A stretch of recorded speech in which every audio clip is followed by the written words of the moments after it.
Hey Ghita, Hi. how are you? Good. How are you? Yeah, very good. Glad to do this podcast in the Waymo. It's awesome. I love it. I love Super it. convenient. Can you maybe introduce yourself to kickstart the podcast? Yeah, for sure. So I'm Rita. I'm the co-founder and CEO of ZeroEntropy. We're building a high accuracy search engine for RAG and AI agents. I've been here for 3 years, and I spent some time in France, and I'm originally from Morocco. Okay, cool. Do you remember the very first time you landed in the US? The first time I landed here for Berkeley, Yeah. I remember it was August 8th, 2022. So Okay. I do remember it very Okay. well. And yeah, I was obviously super impressed, super happy, excited, energized from day one. So yeah, it was great. What was the motivation to come to the US at first? I think it was to be in the tech scene. So it was more specifically San Francisco rather than the US. Okay. I did want to come here after high school. I just delayed it for a few years. So I made my way.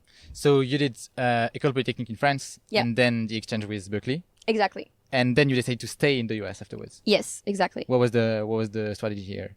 I mean, it was the plan from Okay. the start. So Yeah. the plan was to, Berkeley was more so a way of, Getting the yeah. city here? Okay. yeah, exactly. And getting my visa and being allowed to be here. Okay.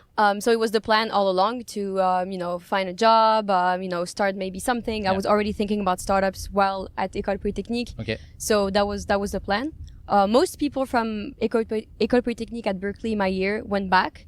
I think I was the only one who actually ended up staying. Okay. And so when you do an exchange here in Berkeley, you get access to the OPT to be able to Yes, stay here. Can exactly. you maybe give us the few context about the OPT so that people can understand how it works? Yes.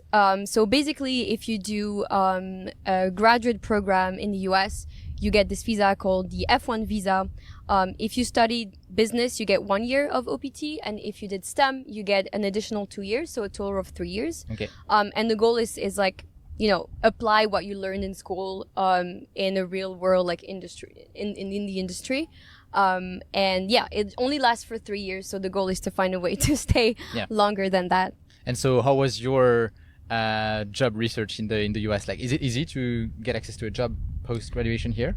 It's up and downs. Okay. My year was very difficult because it was all of the big tech layoffs. So it was very, very difficult. It was the year where all the major companies like laid off maybe 20% of the workforce. So I think it also explains why I was the only one who stayed, because in order to stay, you had to really, really want to stay and to put all of the effort. When in previous years, it was more like, oh, I got this job. It's a good pay. Maybe I'll stay for a couple of years. Okay. So it depends on the Yeah, phase. the market, basically. Exactly. Okay. Yeah. And so you worked in a VC, I think? Yeah. What was your role there? What did you do? Yeah, so I was basically doing internal tools for them, so AI sourcing. So I built a lot of automations with AI, and more importantly, I was introduced to how Silicon Valley works, met a lot of people, and I was also participating in all of the entrepreneurs programs. So it was kind of like this interesting role where I was exposed to a lot, and it was great. And do you remember the time you said, now is the right time to build a company?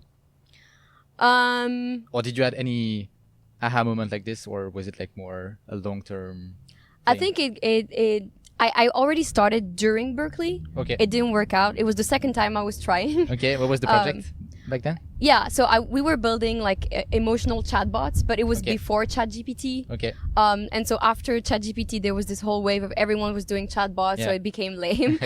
But we were like fine-tuning models to do like emotional, support for students and things like that.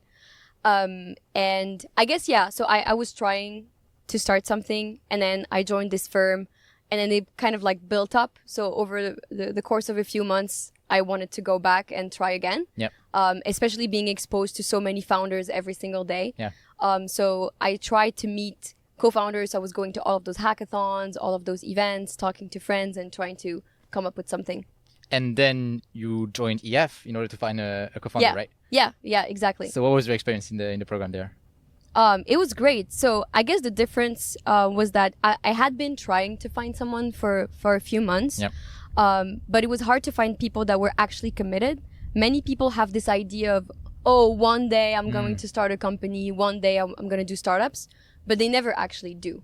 And so you start working with people and then you tell them, okay, now quit your job. But they just never do. The difference with EF is you had a smaller pool, but of people who had already quit and who were already full-time and committed to doing something, which I really appreciated. So going to the office every single morning, you could see who was there and who was actually committed, who was there from like 8 a.m. to midnight every day. And I really liked the commitment. And that's how I found Nicholas, who was like literally there all the time. Every time, yeah. So yeah, that was my experience. And did you try many co-founders in the program, or was it the love at first sight with Nicholas? It was not love at first sight. It took us time. Okay. So I tried working with other people who are still really good friends, by the way. And yeah, with Nick, it was more, having debates, having conversations, and my impression of him just kept going up, and I kept being more and more impressed by him. And yeah, and it's still going. Yeah. So that's how I know it's a good fit. That's cool. That's great. Yeah. And so everyone is talking about SF as the best place on earth to build a company. What did you notice in SF that is special? I think it's just the people. It's just the density of people trying to do the same thing. It's the density of people who understand the struggle, who can relate, who can help, who are also building companies that you can maybe like sell to or like buy their products or get help from, get insights from. For me, that's the real difference. And yeah, you just go to the gym and you bump into your other founder friends and you just have a casual chat and you feel good about it. And it's, for me, that's the big difference versus like other cities. Do you have maybe a story of a moment that was like typical Bay Area moment where, I don't know, you had a dinner with Sam Altman or whatever during your time here? I think I met him in person like maybe 3 times by now. What a flex. Okay. Like at talks or like at their office or something like that. I guess for me, the most San Francisco thing is just, again, it's about the people. It's like seeing the same people again and again, like being invited to their listening session for their open source model. I already knew many people there because it's the same faces. Or getting accepted into Y Combinator and discovering that I already have 5 friends that are also doing it in the same batch. Okay. It's just because it's the same people trying, it's the same circles of, just people trying to do this and being interested in those topics. So yeah, for me, that's what San Francisco is. It's this physical aspect of like the people are here in person. Doing this. And how do you get access to these cycles? Like when you just arrive, imagine you arrive now in SF. Yeah. What would you do in order to get in? Yeah, it takes time to get into those circles. I guess it's just putting yourself out there. Yeah. So there's an event, you go, there's a hackathon, you build a project, and then people reach out to you because they think it's cool. It's just trying to do things. It's just doing something, and being here and showing up. Like if you keep showing up and showing up and showing up, like that's how things get unlocked. In my opinion, it's like, just keep pushing. Okay. Yeah.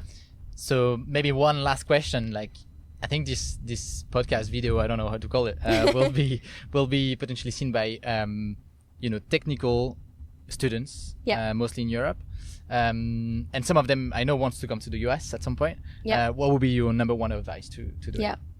Well, very selfishly, reach out to me. We're hiring.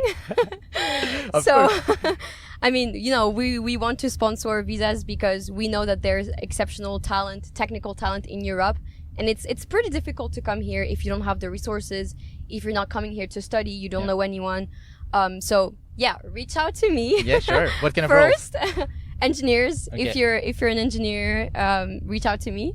But yeah, I guess finding a job at a small startup is always a good place to start, just because you get a sense of how things happen, and you can create your network, understand how the VC things work, and you just get exposure to a lot. And otherwise, there are like startup programs, so you can join an incubator, you can do EF, if you already have a co-founder, you can apply to YC or South Park Commons or Antler or any of those programs, and that allows you to be here. But otherwise, I've also seen friends who just, come here on a tourist visa and they just hang out, meet people, and I think that's also great to get a sense of how things are here. Yeah. Cool. Thanks, Ghita. Yeah, thank you. And all the best for ZeroEntropy. Yeah, thank you.